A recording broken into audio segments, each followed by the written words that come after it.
अस्सलाम वालेकुम नाज़रीन, इम्पैक्ट क्रिएटर्स आज की वीडियो के साथ हाजिर हैं। इस वीडियो में हम बात करेंगे ब्लू लावा की। आज तक हम सुनते और देखते आ रहे हैं कि लावा का रंग हमेशा से सुर्ख ही नज़र आया है, मगर आज हम आँख को एक हैरान कर देने वाला नीला लावा दिखाएंगे। चलिए नाज़रीन, तो बढ़ते हैं वीडियो की तरफ। सबसे पहले हम बात करेंगे कि असल में लावा होता क्या है और इसने दुनिया में कितनी तबाहकारियाँ मचाईं। तो आइए जानते हैं आतिशफ़शां क्या होते हैं और आतिशफ़शां क्यों फटते हैं। इन सवालों का जवाब देने के लिए ज़रूरी है कि हम सबसे पहले मैग्मा के बारे में जानें। मैग्मा एक पिघला हुआ मादा है जो मुख्तलिफ मुहर्रिकात की वजह से ज़मीन की अंदरूनी तहों से बरामद होता है।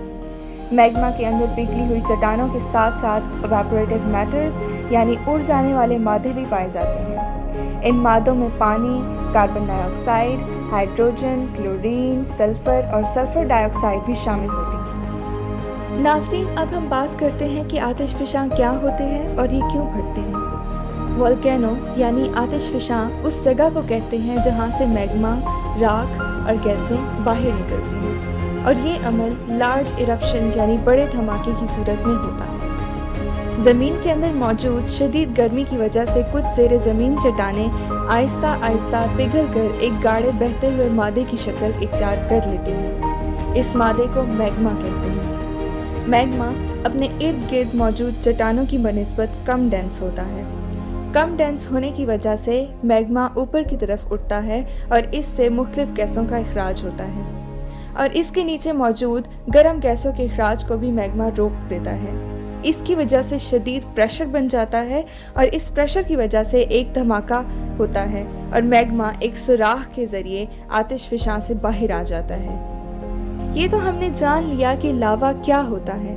आइए अब हम जानते हैं कि लावा और इंटेंस इरप्शन के आसपास के इलाके पर क्या असरात होते हैं। लावा अपने इर्द गिर्द की ज़मीन पर फैलकर इसको नाकाबिले रिहाइश और नाकाबिले काश्त बना देता है। हैवानात और नबातात की ज़िंदगी खतरे में होती है और बारिशों का दौरानिया कम हो जाता है। जहाँ ऐसी ख़तरनाक चीज़ों के नुकसानदेह असरात होते हैं, वहीं कुछ फ़ायदे भी मौजूद होते हैं। जहाँ मैग्मा ज़मीन की सतह के करीब पाया जाता है, वहाँ जियोथर्मल एनर्जी के ज़रिए इलेक्ट्रिसिटी भी जनरेट की जा सकती है, और जो राख आतिशफ़शां से निकलती है वो ज़मीन के लिए एक बेहतरीन फर्टिलाइज़र के तौर पर इस्तेमाल हो सकती है। नाज़रीन, अब हम अनोखे नीले रंग के लावे की बात करते हैं। ब्लू लावा इंडोनेशिया में जावा आइलैंड पर कावा इचिन के मकाम पर दरियाफ्त हुआ। इसका रंग चमकता हुआ नीला है। याद रहे, ये वो मकाम है जहाँ पर दुनिया में सबसे ज़्यादा मिक़दार में सल्फ़र पाया जाता है। कहा जाता है कि कावा इचिन वोल्केनो के ऊपर एक झील भी मौजूद है जो कि धुएं के बादलों में अटी रहती है, और ये झील आज से 3500 साल पहले आने वाले ज़लज़ले की वजह से वजूद में आई। लेकिन हैरान कुन बात यह है कि आज तक इस झील में किसी ने कश्ती रानी नहीं की, क्योंकि इसके गिर्द मौजूद जहरीला धुआं किसी भी इंसान को मौत की घाट उतारने के लिए काफ़ी है।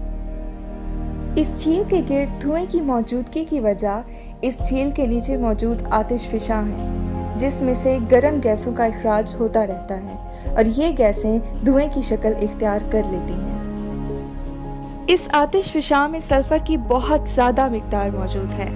जब लावा आतिशफ़शां से सल्फ़र के साथ मिक्स होकर बाहर निकलता है तो ये नीली आग की शक्ल इख्तियार कर लेता है।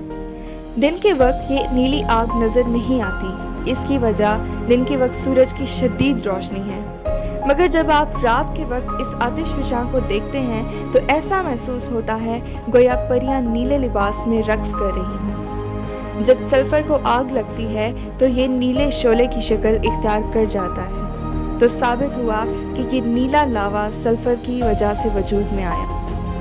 नाज़रीन, मज़ीद इंफॉर्मेटिव और दिलचस्प वीडियोज़ के लिए हमारा चैनल सब्सक्राइब कीजिए और वीडियोज़ को लाइक कीजिए।